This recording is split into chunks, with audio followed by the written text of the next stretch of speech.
Kepada guru kita, Mukarram Dr. Kiai Haji Faisal Hamdan MA, waktu dan kesempatan kami persilakan dengan segala hormat. Bismillahirrahmanirrahim. Assalamualaikum warahmatullahi wabarakatuh. Waalaikumsalam warahmatullahi wabarakatuh. Alhamdulillah.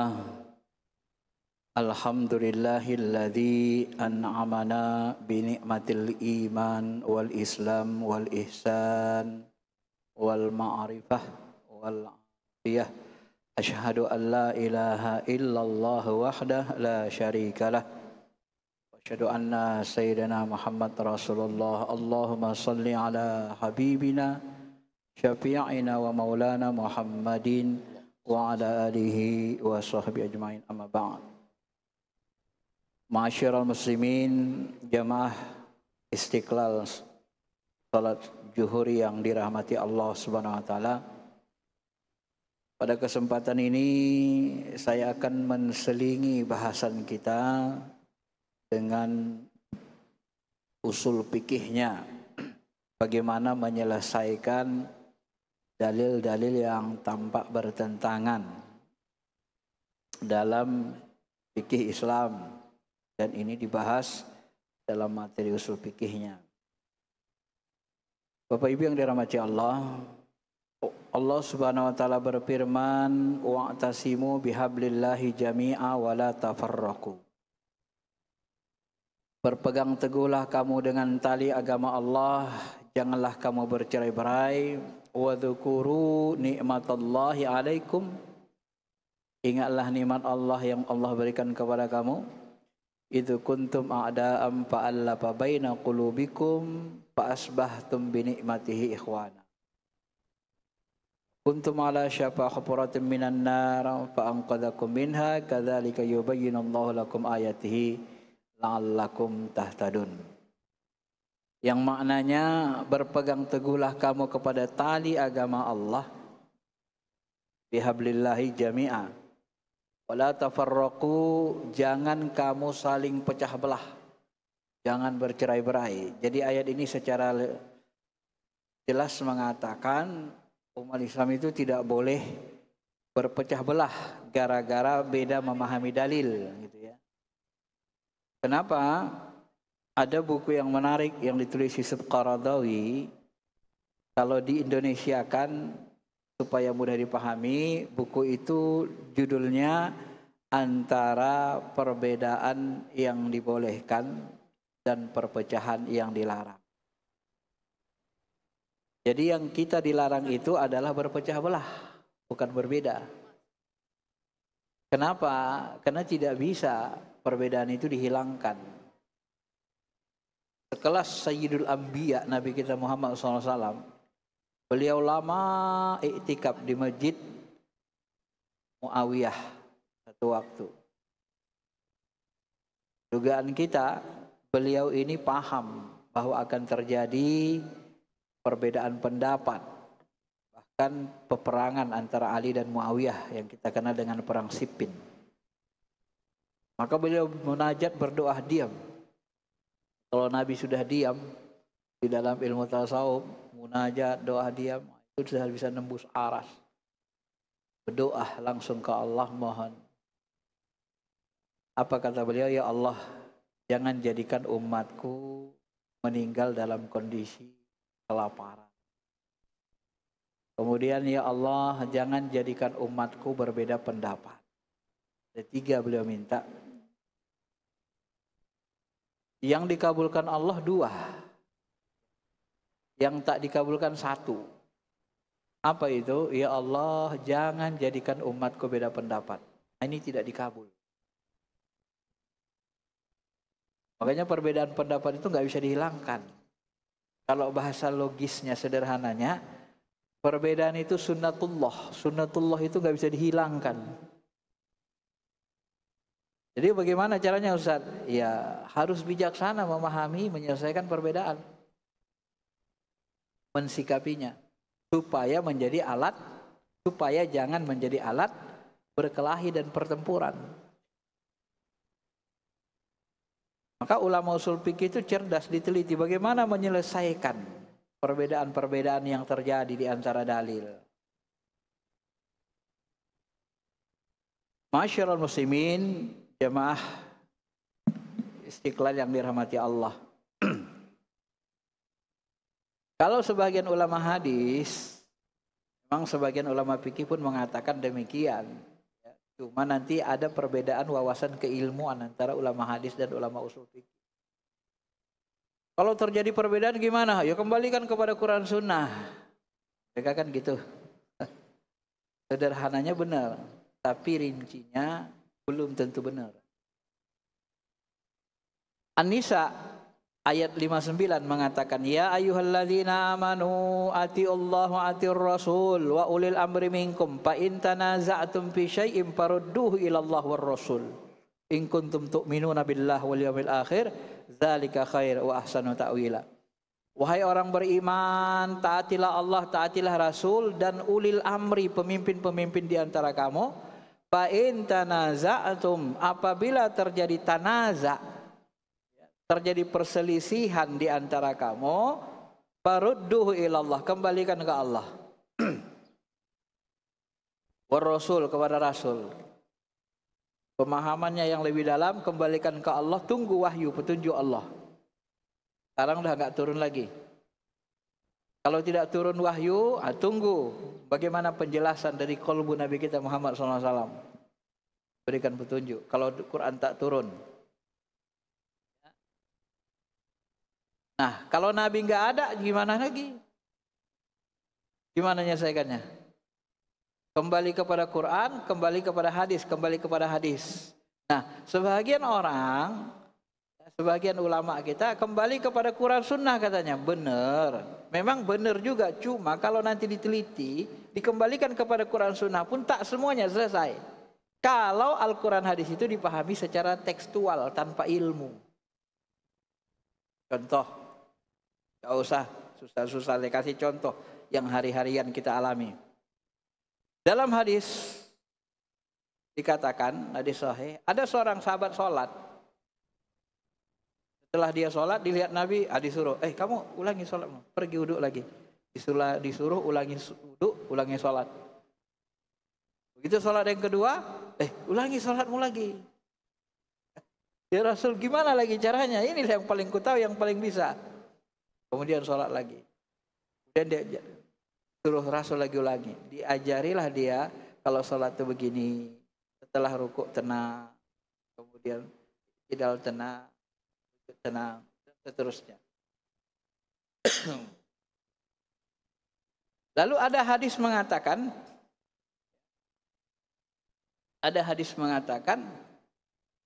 Bahwa ini hadis lemah. Sebagian ulamanya berhadis lemah. Bahwa orang itu kalau sholat, dia isbal, jubahnya menutup mata kaki, itu dianggap tidak sah. Tak bisa dipegang. Maka sebahagian ulama, sebahagian orang lah dulu katakan orang sekarang, ustaz-ustaz kita sekarang walaupun udah doktor, mereka mengatakan kalau begitu isbal membatalkan sholat. Kan gitu. Isbal itu batalin sholat. Nah, biasanya orang yang seperti ini dia hafal hadis, tahu hadis, tapi nggak ngerti fikih. Biasanya gitu. Apa hubungan isbal sama sholat? Batal sholat. Kalau dia batal sholatnya karena isbal menutup mata kaki, harusnya Nabi suruh, tukar jubahmu, angkat kakimu, kan begitu kan? Ini karena dia nggak paham fikih, jadi meraba-raba, nebak-nebak. Ini hukum hisab kan nggak boleh tebak-tebak. Kecuali kita pakai ilmu. Maka nanti akan Bapak Ibu lihat sebagian ustaz yang mengatakan isbal itu batalin sholat. Ya dari mana jalannya? Coba baca fikih Syafi'i kemarin, nggak ada kan yang kita baca batalin sholat. Tapi dia pakai hadis lemah itu untuk mengatakan isbal itu batalin sholat. Kenapa? Ya kalau orang menutup mata kaki, hadis tadi kan pertama menyuruh wudhu lagi, diulangi dari wudhu. Apa hubungan isbal dengan wudhu? Kok kita isbal wudhu batal? Harusnya kan kalau batal sholat, batal wudhu, disuruh perbaiki wudhu dan disuruh kita ganti pakaian. Itu baru benar logikanya. Jangan pakaian yang menutup mata kaki. Jadi penjelasannya bagaimana? Penjelasannya adalah kalau kita kembali kepada ilmunya, ilmu fikih. Nah, ini perbedaan ulama fikih dengan orang-orang yang hafal hadis. Rukun wudu itu dalam Syafi'i yang kita sudah bahas itu ada 6. Membasuh muka, ya, kemudian tangan sampai siku, kemudian sebahagian kepala, baru kaki sampai mata kaki. Di awal tadi niat 5, di akhir tertib. Syafi'i. Jadi kalau dalam Quran membahasakan 4, ditambah hadis niat 5, tertib hadis lain jadi 6 rukun wudu. Nah, kenapa Nabi menyuruh dia wudu? Kalaupun dia ada hadis menyebut dia sedang isbal, tetapi tidak ada hubungan isbal dengan batal sholat. Dan kita harus paham bisa menghubungkan isbal itu dengan wudu. Bukan karena isbal batal wudu, tetapi kemungkinan besar ketika dia berwudu mata kakinya tidak basah karena ditutupi oleh jubah. Nah, itulah caranya. Menyelesaikanlah di situ. Jadi mata kakinya tidak basah dilihat Nabi. Disuruh lagi, ulangi wudumu, ulangi wudu dari wudu baru sholat lagi. Yang kedua disuruh ulangi sholat. Nah, kenapa diulangi sholat? Nah, ini menurut pendapat ulama. Imam Hanafi mengatakan karena dia tidak tumak ninah.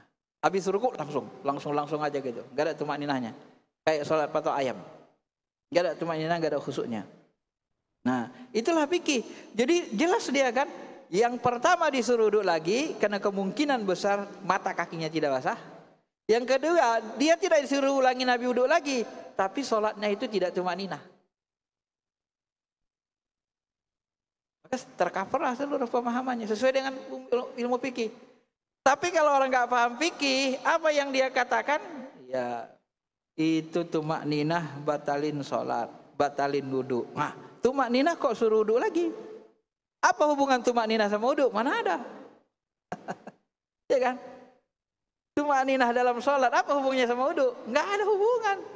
Ini kalau tidak jeli, nggak pakai ilmu fikih begitu. Jadi sering salah dia. Ya.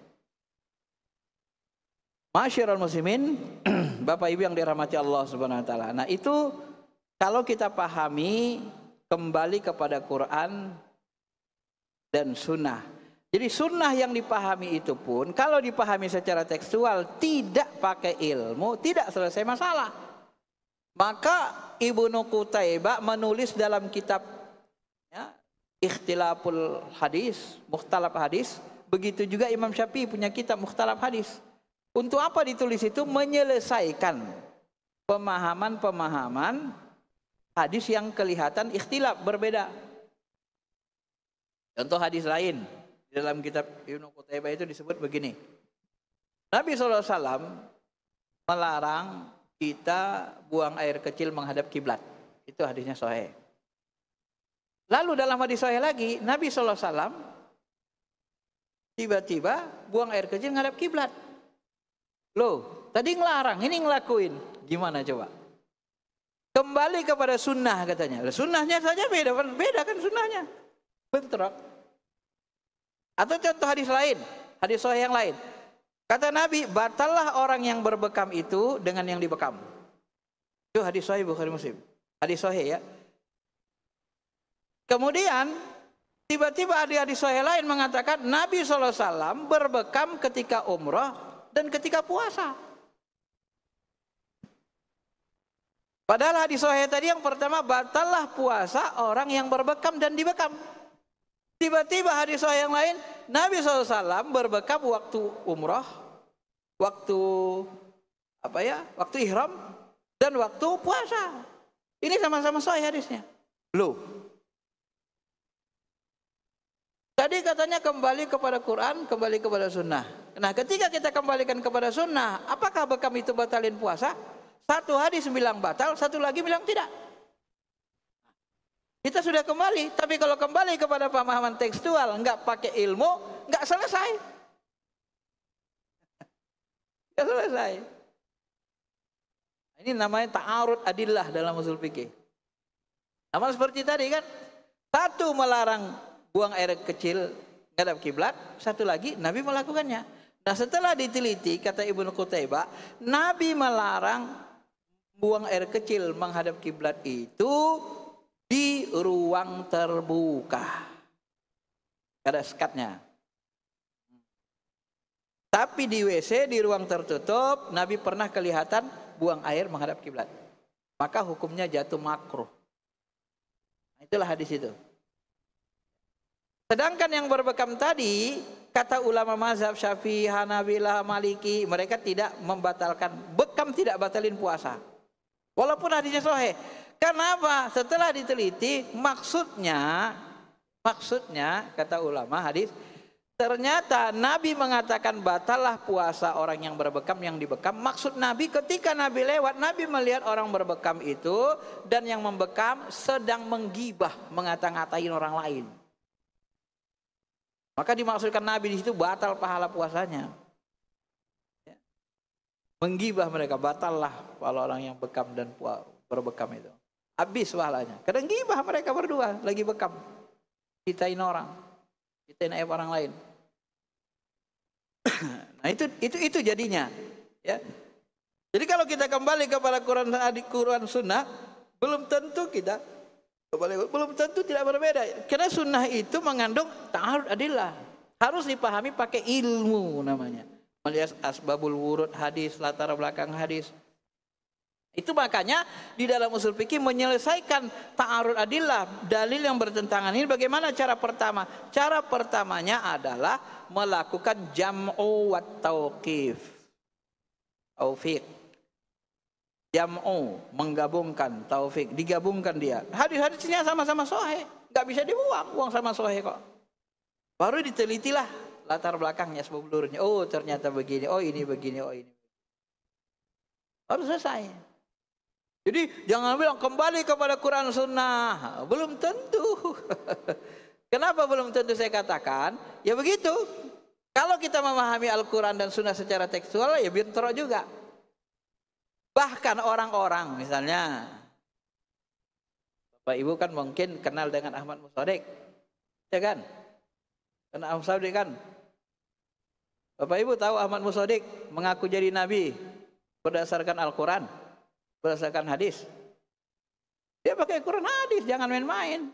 Orang sesat itu banyak pakai Quran hadis, tapi nggak pakai ilmu memahaminya, dipahami secara tekstual aja.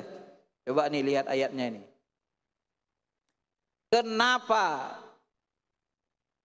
aku percaya Ahmad Mustadiq itu nabi? Kenapa kalian harus percaya bahwa aku nabi katanya?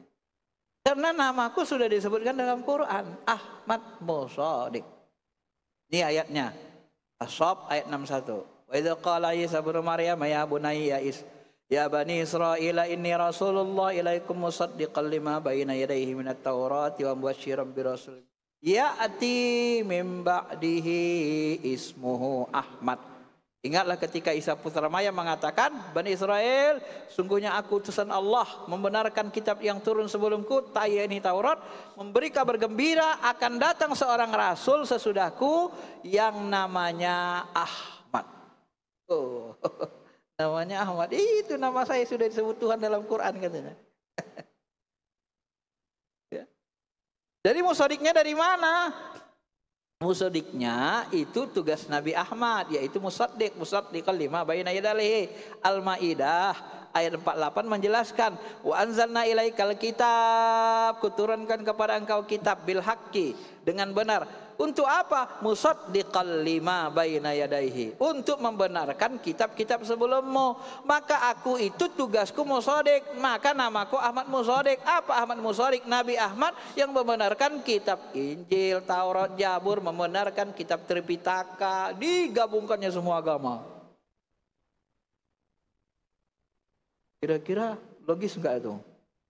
Kalau orang nggak ada agamanya, nggak ngerti agama, bener juga ya katanya. Makanya teman saya yang mantan, salah satu teman saya pernah mantan pengikut dia ini, dia yang cerita ini, Ustadz Ahmad Mustadiq itu ngaku Nabi pakai Quran, ini ayatnya katanya. Kami diajari begitu sama dia. Ya itu. Maka sekarang itu sering saya sebutkan, belajar agama itu jangan hanya mengandalkan terjemahan saja. Banyak orang kembali kepada Quran Sunnah tapi kembali kepada terjemahannya. Sesat kita dibuatnya. Maka Imam Ali apa katanya? Ada seorang sahabat kecil, dia ngajarin Quran. Lalu Imam Ali mengatakan, kamu udah paham nggak mana ayat nasikh dan mansukh? Belum ya Ali? Kamu ini sesat dan menyesatkan, rusak. Halakta wa halakat. Kamu ini rusak dan akan merusak orang ramai. Kenapa? Nggak tahu di ayat nasikh mansukh yang mana. Dia kira masih berlaku ayat itu. Dia jarkannya, padahal sudah dinasakh. Ya kan? Nah, gitu yang terjadi.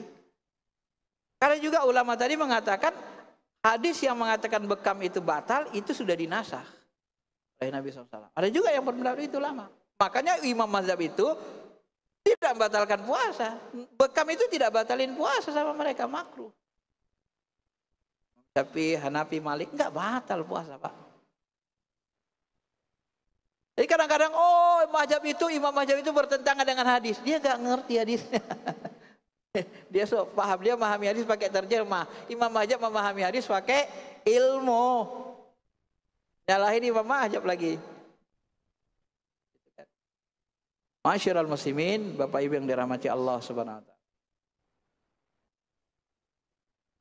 Itu yang pertama. Jadi kembali kepada Quran Sunnah maksudnya menyelesaikan sunnah atau ayat-ayat yang kelihatan bertentangan itu harus dengan jam' wa taufik. Digabungkan dulu. Bagaimana Ustaz kalau nggak bisa digabungkan? Kalau ayat atau hadis itu tidak bisa digabungkan, kita sudah kembali kepada Al-Quran, Allah, kepada Rasul juga masih terjadi perbedaan pendapat, gabungkan. Nggak bisa digabungkan. Barulah kita menggunakan namanya ilmu nasakh wal mansukh seperti tadi. Misalnya dalam Al-Quran, kutiba alaikumul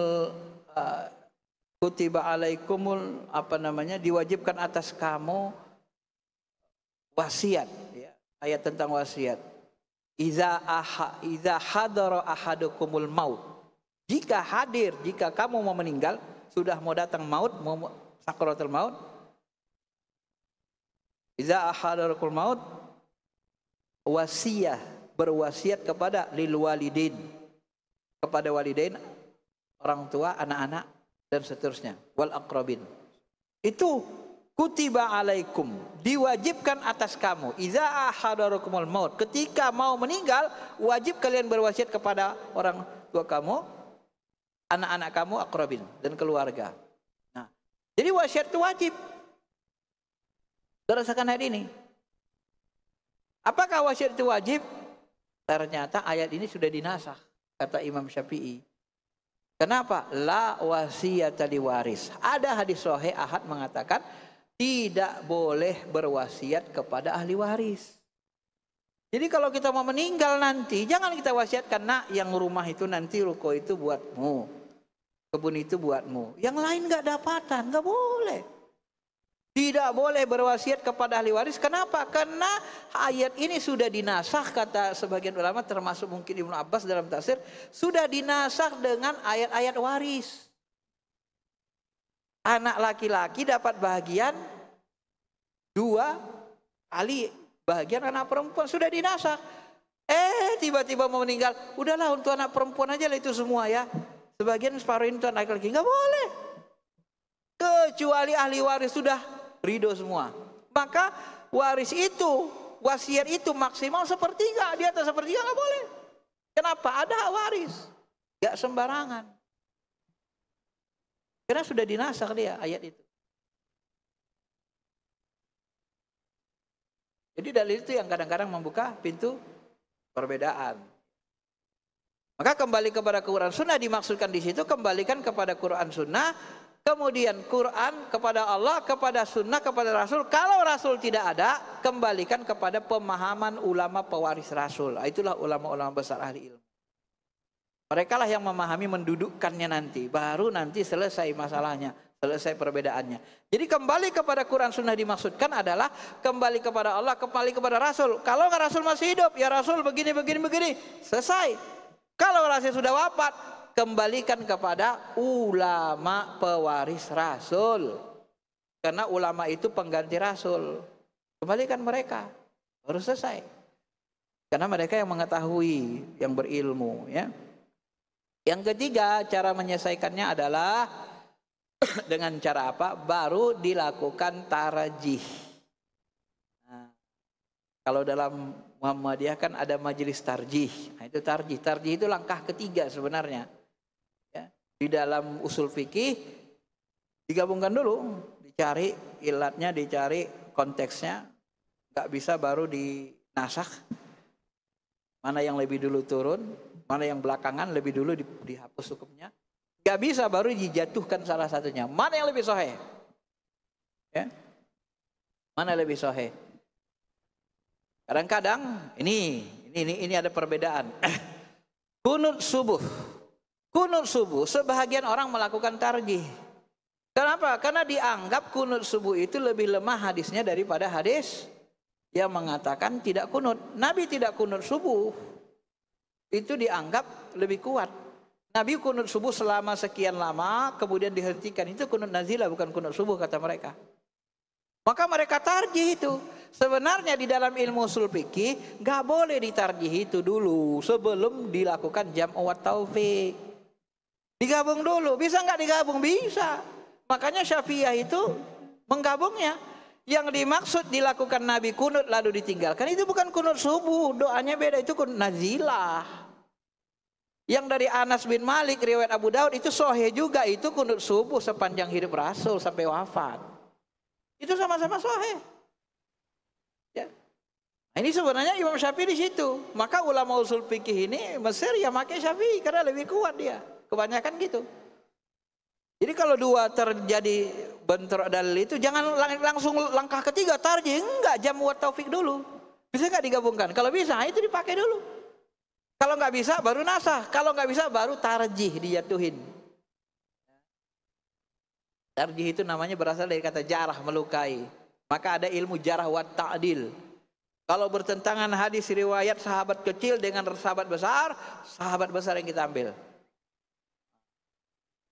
Kalau dalam akidah saya contohin, ada seorang budak ditanya Rasul, dia tanya, ya aina Allah, di mana Allah? Fis sama, kata budak itu, di langit. Hadis ini berbeda-beda teksnya. Dalam hadis saya lain, Nabi ngetes dia beriman enggak, bersyahadat enggak, ngaku enggak Allah Tuhannya Rasul, aku Rasul Allah. Ternyata dia ngaku. Jadi tes keimanan. Lalu Imam Ali mengatakan Allah itu tidak bertempat.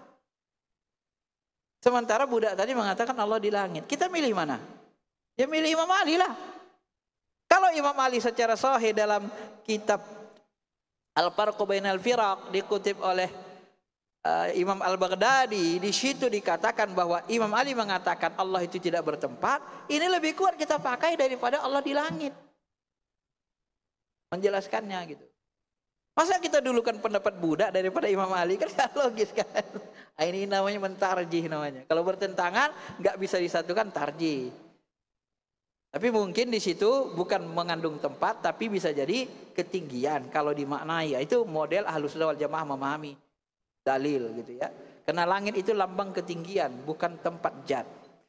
Sama seperti ini, karena bahasa Quran itu banyak metafor. Sama seperti misalnya kita menyebut Ka'bah itu apa kita sebut? Baitullah. Baitullah itu apa? Rumah Allah.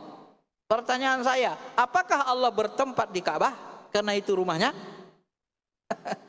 Coba, kalau kita pahami tekstual kan repot. Berarti Allah itu belum lagi nanti yang turun sepertiga langit, sepertiga malam turun ke langit dunia. Kalau kita pahami tekstual ayat mutasyabiih, repot. Sepertiga malam di Indonesia, Jakarta, beda waktunya sepertiga malam di Amerika. Kan beda jarak waktunya. Di Mekah lain lagi. Terakhir Allah turnaik terus. Gimana caranya itu kan? Karena beda waktunya kan. Maka Imam Ibnu Hajar Asqalani mengatakan yang turun di situ rahmat Allah. Sepertiga malam terakhir itu rahmatnya turun. Maka kalau kita berdoa itu langsung didengar. Selalu langsung didengar, diijabah.